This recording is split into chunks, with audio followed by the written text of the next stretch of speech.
Assalamualaikum. Assalamualaikum warahmatullahi wabarakatuh.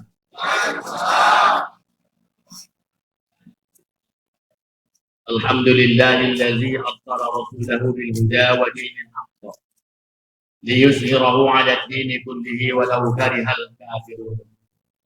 Asyhadu an la ilaha illallah wahdahu la syarika lah wa asyhadu anna Muhammadan abduhu wa rasuluh. Allahumma shalli ala sayyidina Muhammad wa ala ali sayyidina Muhammad. Bapak-bapak, wabil khusus pengurus Masjid Miftahul Huda, bukan Miftahul Jannah kan? Kalau Miftahul Jannah Sungai Bulu, tapi dua-duanya itu adalah merupakan hal yang sangat penting karena kita tidak akan bisa membuka sesuatu tanpa miftah. Makanya sebelum kita ke Miftahul Jannah, kita cari dulu Miftahul Huda. Miftahul Huda dulu ada kunci petunjuk. Karena orang yang tidak dapat petunjuk tidak akan ke surga. Maka duluan dulu Miftahul Huda, baru Miftahul Jannah. Apa maksud saya? Banyak orang buat nama masjid yang jelas. Model ini jelas, Miftahul Huda. Ya kan? Miftahul Jannah. Tadi ada pengumuman. Baitus Salam. Baitus Salam, ibu-ibu tahu di mana? Baitus Salam di Simpang Ampek. Simpang 4, Simpang Madrasah Ibtidaiyah Negeri, SMP Negeri 6, 5 Batanghari, SMA, situ Miftahul Salam, di depan rumah Sabri, supaya jangan salah alamat. Ya kan, orang sering salah alamat karena lebih sering mendengarkan Ayu Ting Ting daripada ayat Quran. Kalau Ayu Ting Ting kan alamat palsu yang dikasihnya. Beda dengan ayat Al-Quran. Baik Bapak dan Ibu sekalian, yang saya muliakan, Bapak Direktur, Manajer, CEO, apa lagi? Jabatan tertinggi di Majelis Tua Batanghari, terutama yang dan segenap pengurus. Jadi dan bapak-bapak, ibu-ibu dari seluruh masjid dan mushola yang dapat hadir pada pagi hari yang mulia ini. Pertama-tama marilah kita mengucapkan puji dan syukur kehadirat Allah Subhanahu wa Ta'ala yang telah memberikan kesehatan dan kesempatan bagi kita semua. Sehingga pada pagi hari yang cerah ini kita dapat berkumpul di Masjid Miftahul Huda Pal 3 Muara Mulia dalam keadaan sehat walafiat, dan mudah-mudahan niat kita, keberangkatan kita, duduk kita sampai pulangnya kita nanti dari masjid ini menjadi amal soleh bagi kita. Amin ya rabbal alamin. Salawat dan salam kepada junjungan kita Nabi Muhammad sallallahu alaihi wasallam. Allahumma shalli ala sayyidina Muhammad wa ala ali sayyidina Muhammad. Ibu bapak sekalian, aturannya tadi, niat saya mau membaca kitab kecil ini. Tapi karena pengurus masjid tadi, yang mewakili pengurus masjid tadi, kita sudah masuk katanya ke Isra Mi'raj, iya kan?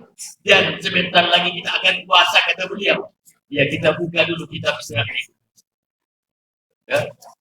Kalau selama ini kita cerita Isra Mi'raj hikmahnya saja, ya kan?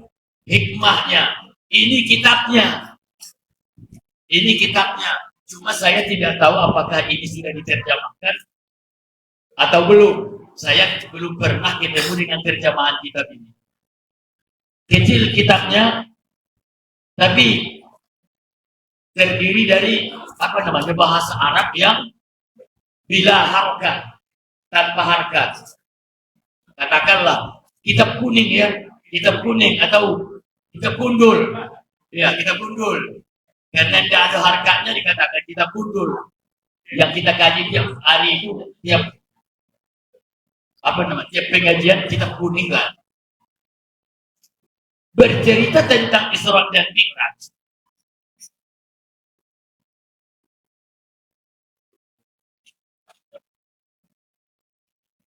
Wa kanal akhzu bi rikabihi Jibril. Saya tidak bercerita dari awal, cuma saya potong di tengah karena hari sudah jam 7. Wa kanal akhzu bi rikabihi Jibril.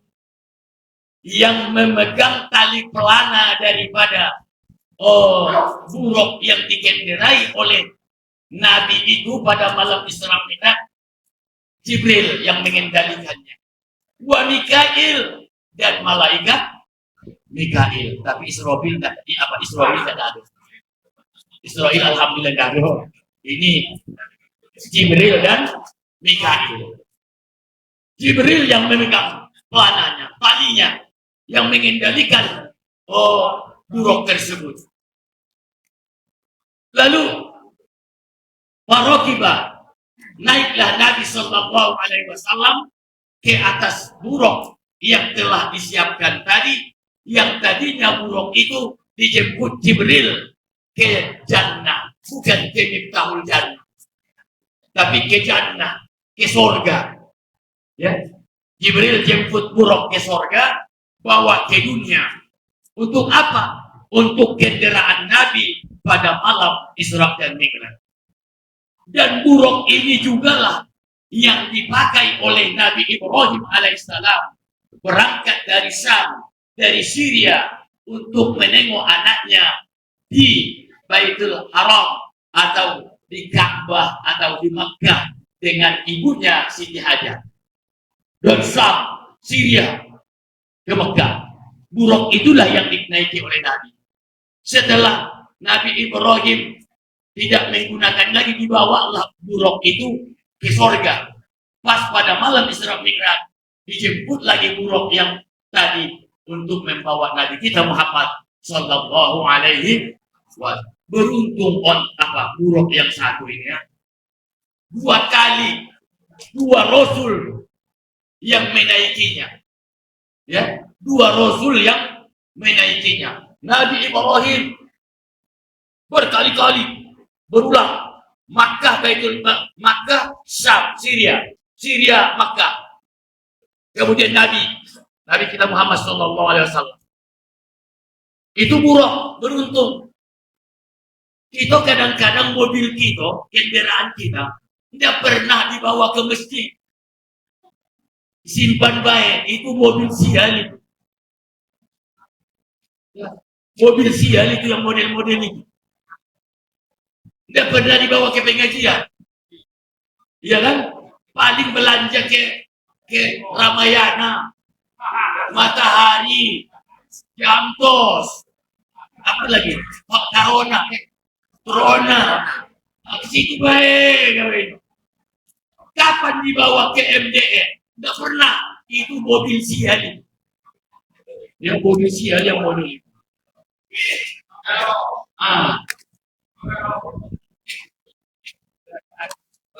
Sebagus-bagus harta itu kalau dimanfaatkan di jalan, saya tidak mengatakan kalau ke tempat belanja itu tidak baik ya, tidak. Cuma itu saya anggap mobil atau kendaraan yang sial itu. Iya. Ada mobil orang tahunnya tahun apa namanya? Tahun alif. Tahun rendah ya. Alif. Iya. Tapi ikut terus ke pengajian. Itu mobil yang barokah itu. Mobil barokah itu. Tahunnya tahun 80-an. Tahun 90-an. Tapi dibawa terus ke majelis tua. Itu mobil yang barokah. Yang punya mobil yang model itu, kita doakan panjang umurnya, diluaskan Allah rezekinya, nanti dikasih tambahan daripada mobil tua itu, ada pula nanti mobil barunya. Amin. Yo. Bagi yang mobil baru silakan. Baik, ibu bapak sekalian yang saya muliakan. Jadi buruk ini yang membawa Nabi Ibrahim dan Nabi Muhammad SAW dipegang oleh Jibril dan Mikail pelananya. Fasaru, lalu mereka pun berjalan. Karena mereka banyak, fasaru, maka mereka berjalan. Kalau satu orang, fasaro, maka dia berjalan. Karena orang itu banyak, malaikat dan Nabi, fasaru, mereka berjalan.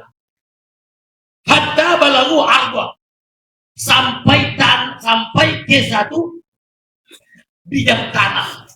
Ya, tentunya satu bidang tanah yang saya maksud di sini bukan kaplingan ya, bukan kaplingan dongan. Ada pada dongan, otak orang itu lain. Kalau kita di mana bumi dipijak, di situ langit. Kalau pada dongan, di mana bumi dipijak, di situ tanah di kapling.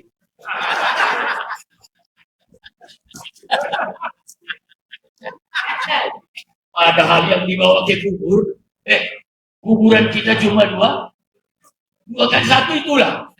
Iya. Walaupun kita Pak RT atau direktur majelis duha, kalau kita mati, semeter kali dua itu dari kawan. Nggak ada tuh umpamanya. Karena dia ustaz, karena dia guru, lalu pengurus tanah wakaf yang gali kuburan, ini kita buat dulu 2 meter kali 2 meter. Kenapa? Karena yang tinggal ini guru pengajian kita ini kata kan, dado dah. Dado. Iya. Semeter paling kuat tu lah. Meter. Buatnya pula lagi parit di tengah. Baru ditutup begitu aja. Iya kan? Iya. Makanya jangan ambil kaplingan orang. Yang dibawa ke yang kuburan kita cuma 2 meter kali 1 meter. Ini sampai tua, masih mengkapling lagi kita kemana-mana. Udahlah, berhentilah. Cukuplah. Bukan.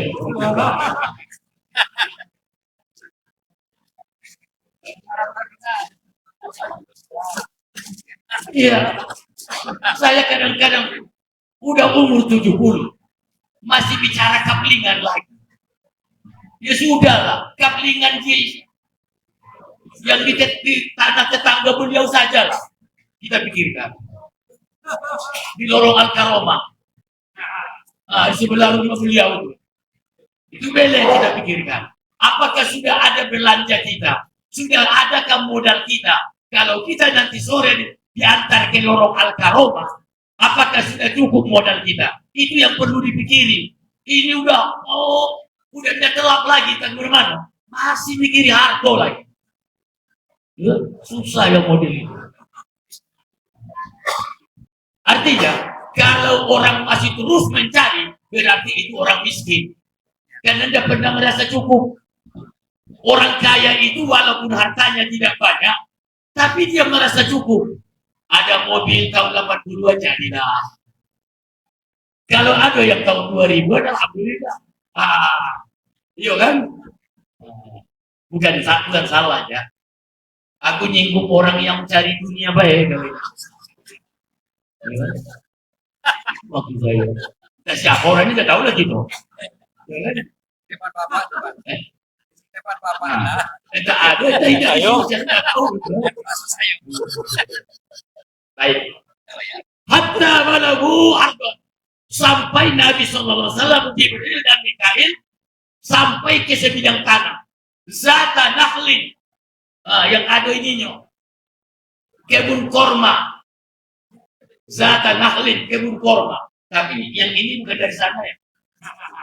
Bukan dari tempat yang saya ceritakan. Bukan. Ini dari Tunis mungkin. Dari Tunisia. Karena yang paling bagus itu Tunis. Kalau bibit yang paling bagus Inggris. Karena pembibitan korma yang terbaik di dunia adalah Inggris. Saya bukan promosi Inggris, dah. Ya, Inggris saya nggak senang. Penipu. Ditulisnya oleh dibaca wan. Penipu namanya. Penipu. Lain yang ditulis, lain yang dibaca. Ya kan? Kalau kita ditulis A, dia bertulis I, baca I. Udah mau dia bilang. Bapak sekalian, zaka naklin yang di sebidang tanah itu ada kebun korma. Faqala lahu Jibril. Lalu Jibril berkata, Insil Muhammad. Turun kau Muhammad. Muhammad, turun dari buruk ini. Turun. Itu bahasa preman itu ya. Tentu Jibril tak begitu ngomongnya. Turun. Kayak bahasa terminal aja gitu. Versi Batak. Faqala lahu Jibril, Insil. Lalu Jibril berkata, Insil, Muhammad, turun. Fa'ala, lalu Nabi turun. Summa raqiba. Kemudian dia naik kembali. Faqala lahu Jibril, atadari aina sallaita? Wahai Muhammad, tahukah engkau di mana engkau turun tadi dan di mana apa nama tempat itu? Kata Jibril, dia sholat di situ. Timbul pertanyaan, sholat kan belum diwajibkan. Malam Isra Mi'raj kan baru mau menjemput berita sholat. Tapi Nabi sudah suruh sholat di kebun korma tadi. Sholat yang seperti apa sholatnya itu? Sholat apa? Kan baru menjemput, belum wajib. Caranya pun belum. Tapi Nabi berkali-kali sholat di setiap tempat yang disuruh Jibril turun. Fasolah rakaatain, sholat 2 rakaat. Sholat seperti apa itu? Bagaimana tata caranya? Apa bacaannya? Dalam sholat yang dikerjakan Nabi tersebut. Pada kesempatan yang akan datang kita bahas.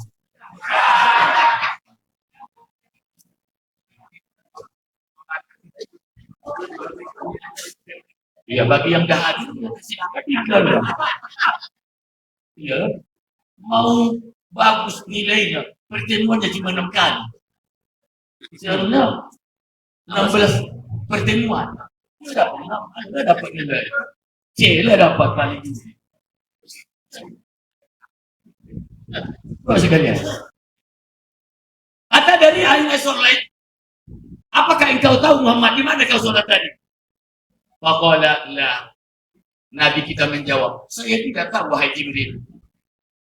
Yang penting tadi kau suruh aku turun. Kau suruh aku sholat. Soal di mana tempat itu aku sudah paham aku kata Nabi. Bahasa kita nomor itu lah ya. Yo. Lalu apa kata Jibril?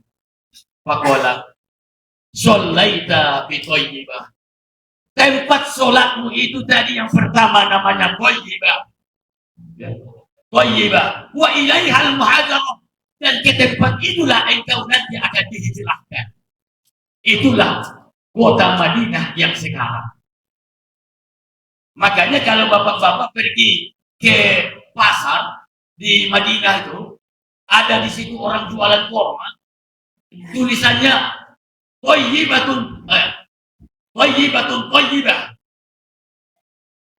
Korma yang paling tinggi kualitasnya. Kurma dari Thayyibah, maksudnya kurma Madinah.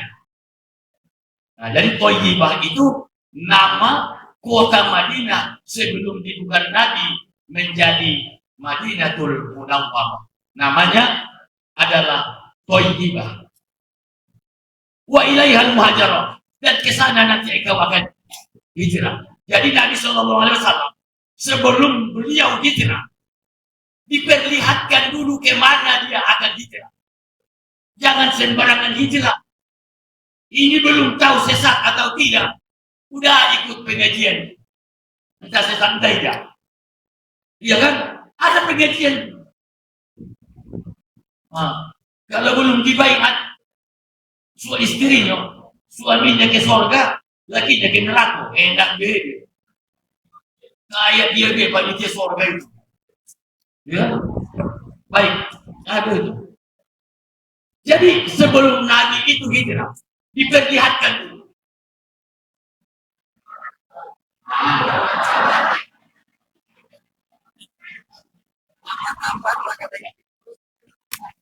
Sebelum Nabi hijrah, diperlihatkan dulu tempat kemana dia akan hijrah. Ini kan merupakan mau'izah bagi kita. Apapun yang akan kita kerjakan, termasuk soal tempat. Soal tempat. Kalau kita ingin bangun rumah atau kita ingin membuat sesuatu, tengok dulu tempat itu sesuai atau tidak. Jangankan untuk yang lebih besar, membangun rumah saja. Nabi mengatakan, al-jaru qabaladda. Al-jaru qabaladda. Tengok dulu siapa calon tetangganya sebelum engkau membangun rumah. Kalau kau tidak, tengok siapa tetangga. Bisa seumur hidup kau menderita buat tetangga. Ya, bisa seumur hidup. Kan ada orang yang tidak bisa bertetangga. Ya Bu ya. Apa tidak menderita kita? Apa yang kita beli semua dicatat? Kita yang beli. Uang-uang kita yang nyari. Oh dia yang nyata. Dia yang susah mikirnya. Kita yang nyicil, no? Dia yang pening. Tetangga model itu perlu dihindari. Karena tetangga model itu tidak pernah kita bahagia dibuatnya. Makanya Nabi mengatakan, al-jaru qabaladda. Tengok dulu calon tetangga, baru engkau membangun rumah.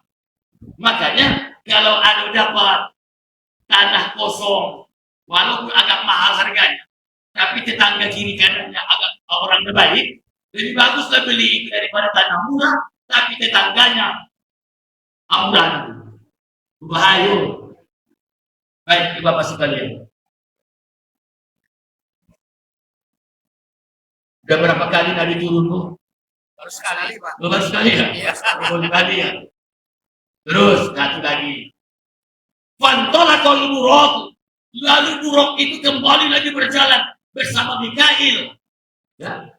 Israfil, Nabi kita Muhammad sallallahu alaihi wasallam. Sampai pulalah mereka ke sebuah tempat. Lalu Jibril mengatakan, Inzil ya Muhammad, turun engkau Muhammad, turun. Setelah itu, fasollah rakaatain, solatlah engkau Muhammad. Lalu Nabi kita sallallahu alaihi wasallam solat 2 rakaat. Setelah habis solat, Jibril kembali bertanya, ada dari aina sholaita? Apakah engkau tahu di mana engkau solat itu? Qala, Nabi menjawab, saya tidak tahu di mana itu tempat sholat. Apa namanya, wahai Jibril? Lalu Jibril menjawab, sholaita di Madayan. Engkau sholat ini, yang kedua kali ini, adalah di sebuah tempat yang bernama Madayan. Indah sajarati Musa, di samping pohon Nabi Musa alaihi salam. Rupanya sudah di Mesir, di Madayan. Sudah di Mesir. Di samping pohon tempat bernaungnya Nabi Musa alaihi salam. Karena sebelum Nabi Musa lari ke Laut Merah, beliau berhenti di sebuah tempat, di satu tempat, di bawah pohon yang rindang namanya.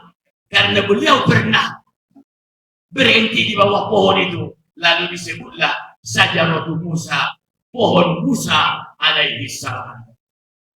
Itu yang kedua.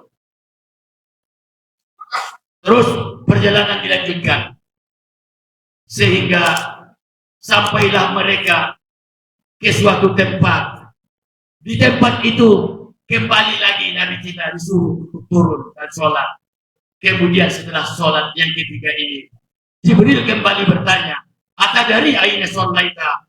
Apakah engkau tahu di mana engkau sholat?" La, Nabi menjawab, tidak. Qala sholaita biduri Saina. Engkau sholat ini yang keberapa ini? Ya, di Bukit Tursina. Wa yuqalu aidan sini. Sinin. Di samping dia namanya Bukit Tursina, sering juga disebutkan dengan Sinin. Makanya di dalam Al-Quran, Wattini wazaitun waduri sinin. Demi buah tin dan buah zaitun. Dan demi Bukit Tursina atau Tursinin. Nabi ke sana. Hai sukallam Allah Musa taklima. Disitulah dulu Nabi Musa bermunajat, berbicara dan mengeluhkan keluhannya, mengadukan permasalahannya kepada Allah Subhanahu wa Ta'ala. Cuma sayangnya sekarang tempat-tempat yang seperti itu sudah banyak dihancurkan oleh laknatullah Israel. Alaihim laknatullah. Mudah-mudahan dikutuk Allah di dunia akhirat. Bukan Israelnya, orangnya. Ya, kalau Israel itu nama nabi. Ya, nama nabi itu, nama Nabi Yakub. Nabi Yakub itu nama kecilnya Israel. Maka keturunannya dikatakan Bani Israel dalam Al-Quran. Ya Bani Israel, azkuru nikmati allati an'amtu 'alaikum wa anni faddaltukum 'alal 'alamin. Berulang kali Allah menjelaskan bahwa tentang Bani Israel. Siapa Bani Israel itu? Siapa keturunan Israel itu? Yaitu keturunan Nabi Yakub. Anak Nabi Yakub yang dari Ishak ke Yakub. Ya kan? Anak Nabi Ibrahim Ismail tinggal di Asia. Itulah Asia Barat Daya. Terakhir itulah tinggal di Mekah. Nabi Ismail yang keturunan yang menurunkan Nabi kita Muhammad Shallallahu Alaihi Wasallam. Kemudian di istrinya yang kedua ada namanya Sarah, anaknya Ishak. Ishak ini anaknya Yakub, ya kan? Makanya orang agama lain sering mengatakan, walaupun apapun agama kita semuanya adalah keturunan Abraham. Katanya kan, maksudnya Ismail keturunan Ibrahim, Ishak juga adalah keturunan Ibrahim. Dari keturunan Ibrahim yang Ishak inilah Bani Israel datang. Dia bukan negara, dia ada di mana-mana. Sama dengan macam kita sekarang, ya kan? Sama dengan kita ini. Suku apa dia? Itu bukan nama negara. Orang Jawa di Sumatera ada, ya kan? Sumatera ada, di Papua banyak, di Kalimantan banyak, di Sulawesi banyak, apalagi di Pulau Jawa, ya kan? Nah, jadi model itu. Jadi Israel itu juga begitu. Bukan dia sebuah negara. Dia adalah sebuah suku etnis keturunan dari Yakub alaihissalam. Lama-lama dia membuat suatu kesatuan etnisnya, ingin menguasai sesuatu tempat. Di tahun 48 oleh PBB menempatkan mereka, menumpangkan mereka di sebagian tanah Palestina. Tiba-tiba sekarang mereka ingin membunuh orang Palestina. Apa yang tidak wajib kita bela? Dan itu masalah. Dan bagi kita umat Islam, kalau bercerita tentang Palestina, tidak bisa kita pisahkan dari agama kita. Masrah Rasul, tempat Isra'nya Nabi kita Muhammad Sallallahu Alaihi Wasallam. Wa Madinatul Rasul, kota para nabi. Banyak sekali nabi yang diturunkan di Palestina. Bahkan imam kita, Imam Syafi'i, saya sudah berkali-kali apa? Imam Syafi'i, Muhammad bin Idris As-Syafi'i itu, yang kita ikuti mazhabnya itu, lahirnya di Gaza. Ya, lahirnya di Gaza. Kalau dulu Gaza itu provinsi Asqalan. Ya kan? Wuli dari Gaza di Asqalan. Nah, apa? Nabi Imam Syafi'i itu lahir di Gaza, provinsi Asqalan di Palestina. Cuma karena ayahnya tidak ada lagi, karena ayah beliau itu meninggal, padahal pada saat itu Imam Syafi'i masih dalam kandungan. Aslinya orang Arab.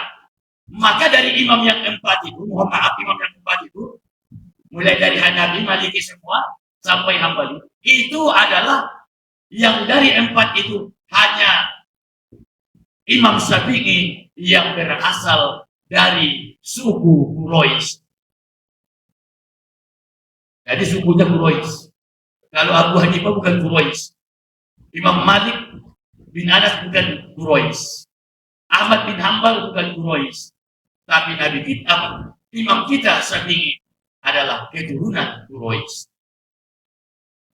Dibawa oleh maknya lagi. Karena ayahnya sudah meninggal waktu dia masih dalam kandungan. Karena Imam Syafi'i berkali-kali saya sampaikan, kan di luar kebiasaan. Kalau kita dikandung oleh ibu kita 9 bulan lah, lebih kurang lah. 9 bulan 10 hari katanya. Kalau saya nggak nyampe 8 bulan pun nggak nyampe saya di dalam kandungan. Ingin cepat-cepat ke tahun jalan. Kita udah. Saya tidak cukup 8 bulan dalam kandungan, makanya mudah diserang penyakit. Jadi fisiknya tidak terlalu kuat. Cuma ngomongnya dia yang kuat.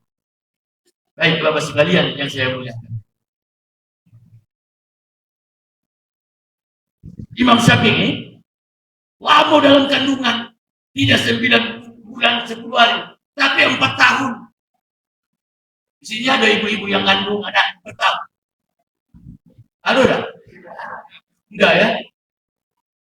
Imam Syafi'i 4 tahun dalam kandungan. Makanya dibuat oleh Imam Syafi'i dalam kitab ini sekurang-kurang masa kandungan 6 bulan.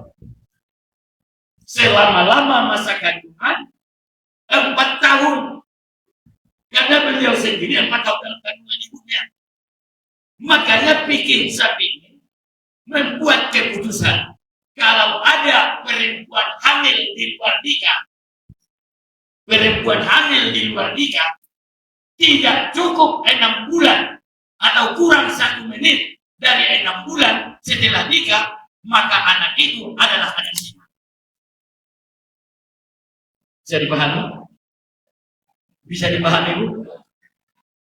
Ya.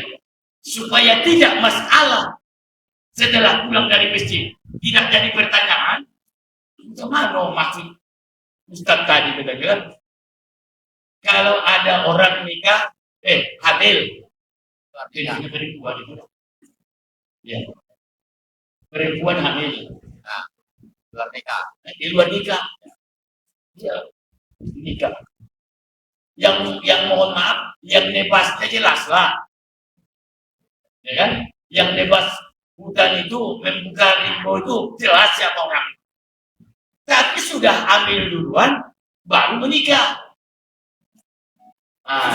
Orangnya orang itulah, ya, orang itulah. Belum cukup 6 bulan setelah akad nikah. Umpamanya tanggal berapa nikahnya? Tanggal 1 Januari. Dihitung 6 bulan ke depan. Ternyata baru 5 bulan. 5 bulan. Entah 20 hari. Yang jelas belum cukup 6 bulan. Maka anak itu dihukumkan anak zina.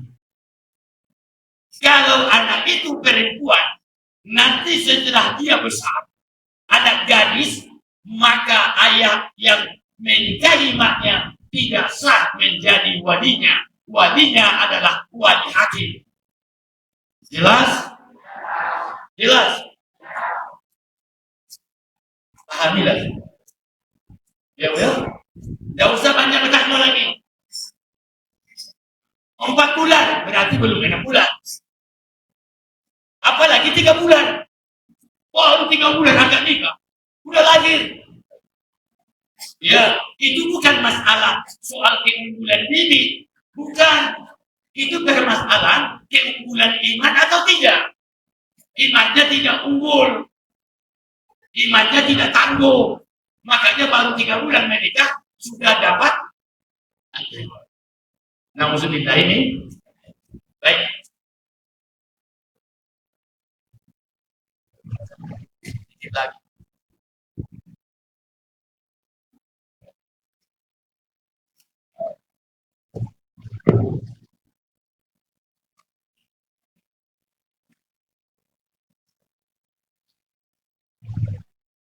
Di ujung pengajian kita pada pagi hari ini, sampailah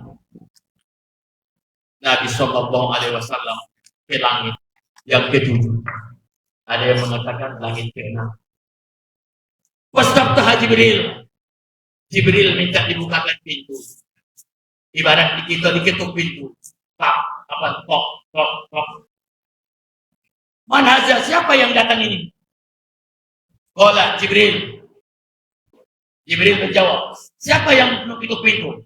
Datang suara dari dalam. Jibril menjawab dari bawah, saya Jibril. Siapa kawan? Muhammad sallallahu alaihi wasallam. Maka wabutiha lahuma, lalu dibukakanlah pintu langit itu untuk keduanya. Hatta khalaso, sampai mereka tembus ke atas. Apa kata Nabi Ibrahim? Waradda alaihi salam. Wa qala marhaban bil ibni salih wan nabi salih. Summa mur ummatuka fal tuksir min gharasil jannah. Ini pesan Nabi Ibrahim alaihi salam pada malam Isra dan Mi'raj untuk umat Muhammad sallallahu alaihi wasallam. Apa itu?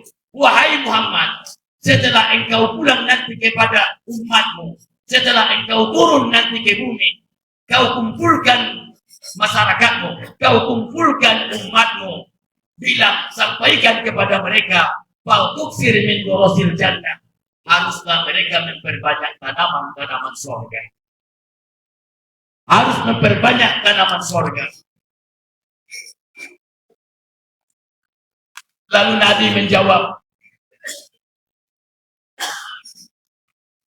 wa ma gharasul jannah. Wahai Ibrahim, apakah yang dimaksud dengan tanaman surga? Maka Nabi Ibrahim menjawab, qala la haula wala quwwata illa billahil aliyyil azim. Subhanallah walhamdulillah wala ilaha illallah wallahu akbar. Ini bacaan yang sangat mudah dihafal. Ya, mudah dihafal. Mudah diucapkan, tapi ternyata ini adalah ibadah dan zikir yang dipesankan Nabi Ibrahim kepada kita melalui Nabi Muhammad SAW pada malam Isra dan Mi'raj. Bacaannya tidak baik. Subhanallah walhamdulillah wala ilaha illallah wallahu akbar wala haula wala quwwata illa billahil aliyyil azim. Perbanyak membacanya Muhammad. Bilang sama umatmu, fal tuktir, hendaklah mereka memperbanyak bacaan itu, karena dia adalah gharasul jannah, tanaman di surga. Nah, tanaman di surga. Jadi jangan tanaman dunia saja yang kita pikirkan, ya kan? Jangan tanaman dunia saja yang kita pikirkan. Jangan kebun dunia saja yang kita pikirkan. Jangan ladang dunia saja yang kita pikirkan. Tapi kita pikirkan juga tanaman di surga nanti. Bapak-bapak dan ibu-ibu sekalian, oleh karena itu, bacaan subhanallah walhamdulillah wala ilaha illallah wallahu akbar wala haula wala quwata illa billahil aliyyil azim adalah zikir bacaan yang dipesan Nabi Ibrahim kepada Nabi kita pada malam Isra Mi'raj, yang untuk disampaikan di majelis duha nasional pada saat. Ya kan, kita umat Islam. Ya, tentunya kita ikut yang disuruh itu. Oleh karena itu, Bu, tidak usahlah. Kadang-kadang kita ini kalau pendek-pendek zikirnya atau bacaannya biasa-biasa, tidak percaya nihan dia. Harus apa namanya? Zikir yang payah-payah, zikir yang panjang-panjang. Tidak. Zikir yang paling afdal itu zikir yang diajarkan oleh Nabi, ataupun seperti zikir yang tadi, walaupun bacaannya ringan, tapi pahalanya banyak. Subhanallah walhamdulillah wala ilaha illallah wallahu akbar wala haula wala quwata illa billahil aliyyil azim. Ini kapan didapatkan ini? Pada malam Isra Mi'raj tadi, diterima oleh Nabi kita dari Nabi Ibrahim alaihi salam. Bapak dan Ibu sekalian yang saya muliakan, itulah pengajian kita pada kesempatan ini. Karena hari sudah hampir jam 7:30, mungkin entah 5 menit ke depan kita berdiskusi Mana tahu ada yang ingin kita diskusikan bersama. Kepada Bapak dan Ibu saya persilakan.